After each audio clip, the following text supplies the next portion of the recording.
Halo, selamat pagi semuanya. Apa kabarnya? Hari ini kita kembali lagi di PJJ Ekonomi untuk pertemuan ke-12. Kita akan melanjutkan dari tahap kertas kerja yang sudah kita buat di pertemuan sebelumnya. Hari ini kita akan belajar tentang membuat laporan keuangan dari kertas kerja, ya. Ini langsung saja kita pembahasan untuk laporan keuangan dari kertas kerja Salon Mahardika. Untuk mengingatkan kalian bisa membaca dulu atau menyimak dulu video pembelajaran tentang laporan keuangan di PJJ sebelumnya. Nanti Ibu berikan share linknya di Google Classroom atau di WA grup kelas. Nah, sebelum kita mulai, kita siapkan dulu. Yang pertama adalah kertas kerja untuk Salon Mahardika. Ya, untuk kunci jawabannya yang kemarin pembahasannya sudah ada di Google Classroom kelas masing-masing. Jadi, kertas kerja yang sudah kalian buat, kalian benerin dulu agar nanti ketika dibuat laporan keuangan semuanya sudah benar, ya. Yang kedua, format laporan keuangan. Kita tahu bahwa laporan keuangan itu ada 3: laporan laba rugi, laporan perubahan ekuitas, dan laporan posisi keuangan atau biasa disebut dengan laporan neraca. Nah, kita langsung saja membahas tentang cara penyusunan laporan keuangan untuk Salon Mahardika. Nah, di sini sudah ada kertas kerja untuk Salon Mahardika, bisa kalian lihat dulu, ya. Kemudian kita akan buat laporan keuangannya. Di sini ada kertas kerja untuk Salon Mahardika. Yang kita pakai adalah laporan 2 kolom terakhir ini, laporan laba rugi dan laporan neraca. Jadi ini kita hidden dulu biar tidak mengganggu. Nah, yang pertama kita buat adalah laporan laba rugi. Laporan laba rugi ada 2, ada laporan pendapatan untuk menulis pendapatan dan biaya operasional, dan laporan untuk pendapatan dan biaya non operasional. Ini adalah metode yang multiple step, ya. Kita mulai dulu dari pendapatan operasional. Di sini ada pendapatan sewa, ya. Kita anggap bahwa Salon Mahardika itu bisa jadi menyewakan pakaian dan sebagainya, maka pendapatan sewa Ibu masukkan di pendapatan operasional sebesar 725.000. Kita ngambilnya dari sini, ya. Kemudian jumlah pendapatan operasional 7.250.000. Kemudian ada biaya operasional. Biaya operasional apa saja? Ada biaya gaji, kemudian ada biaya sewa, biaya penyusunan peralatan, dan biaya perlengkapan.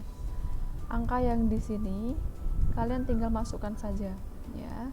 7250, 4050, 2700, 297, dan 550. Hasilnya adalah 7.597. Kemudian pendapatan dikurangin biaya, ternyata karena lebih besar biayanya daripada pendapatannya, maka dia mengalami rugi. Kalau dalam akuntansi nilai minus kita tulisnya adalah dalam kurung, artinya minus ya nilainya, rugi. Selanjutnya ada pendapatan dan biaya non operasional. Pendapatan non operasional terdiri dari pendapatan bunga, kemudian biaya non operasional ada biaya iklan, asuransi, dan kerugian, ya. Kemudian pendapatan dikurangi jumlah biaya non operasional, ketemulah laba non operasional. Nah, kemudian baru kita jumlah.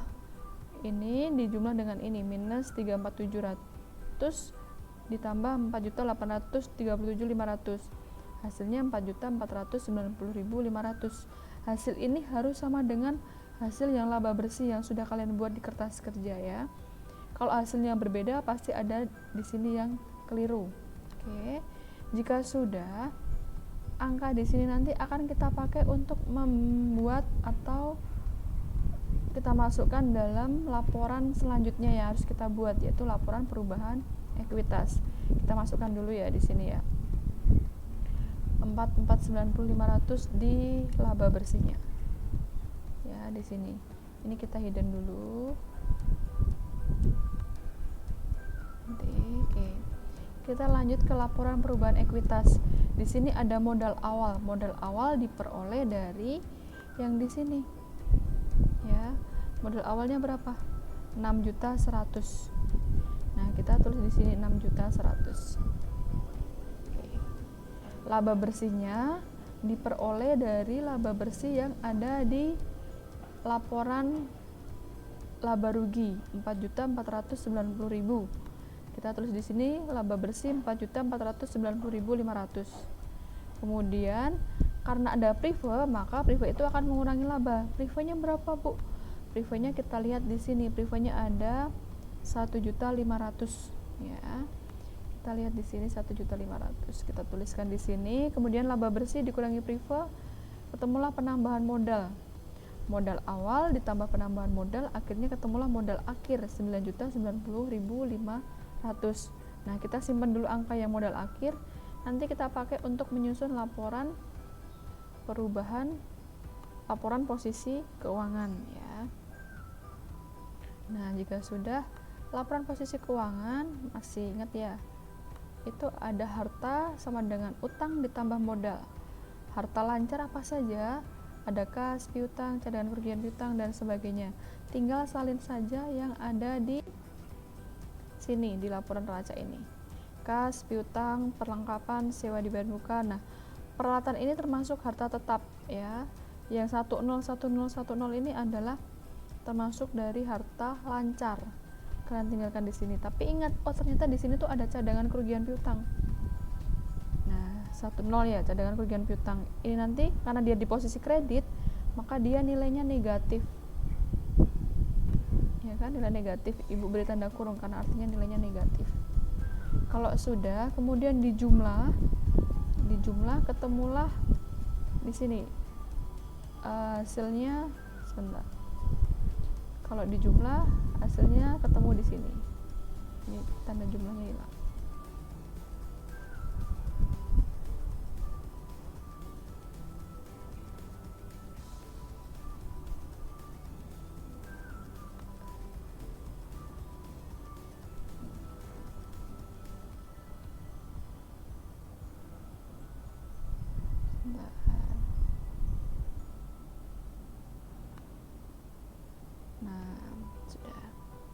Kita jumlah ketemu di sini.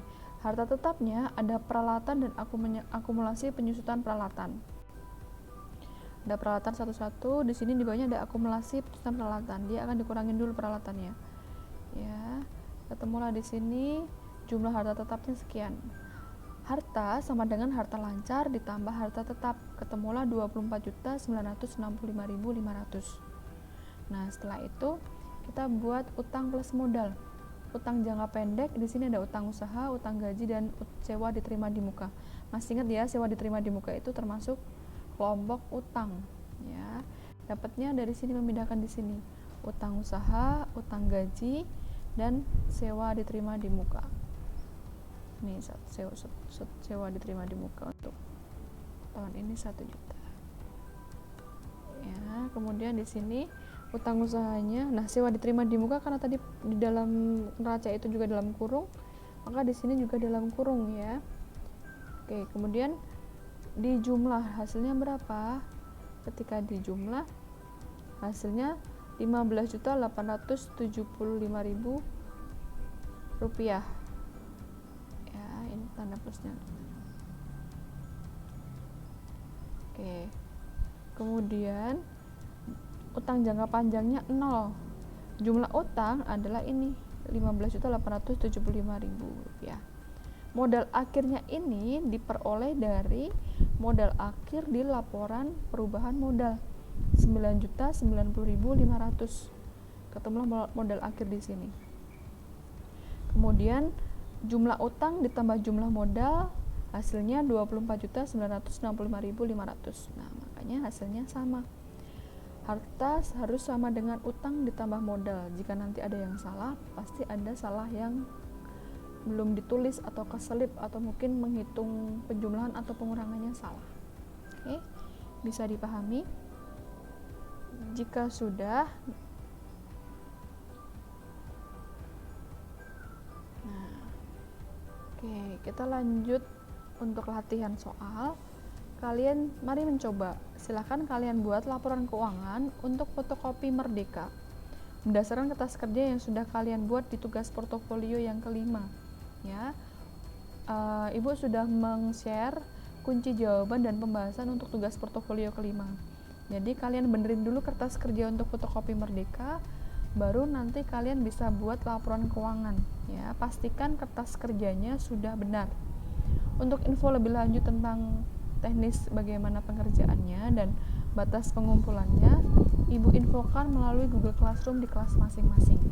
Oke, ada pertanyaan? Nah, untuk tugas ini Ibu udah kasih clue-nya ya. Untuk laporan keuangan fotokopi Merdeka, laporan laba ruginya sebesar 795.000 ya. Jadi kalau kalian ketemunya labanya sekian, kemungkinan besar sudah benar. Kemudian untuk laporan perubahan ekuitas, modal akhirnya sebesar 80.645.000 ya. Untuk laporan posisi keuangan, H sama dengan U plus M, hasilnya 82.295.000 rupiah. Oke.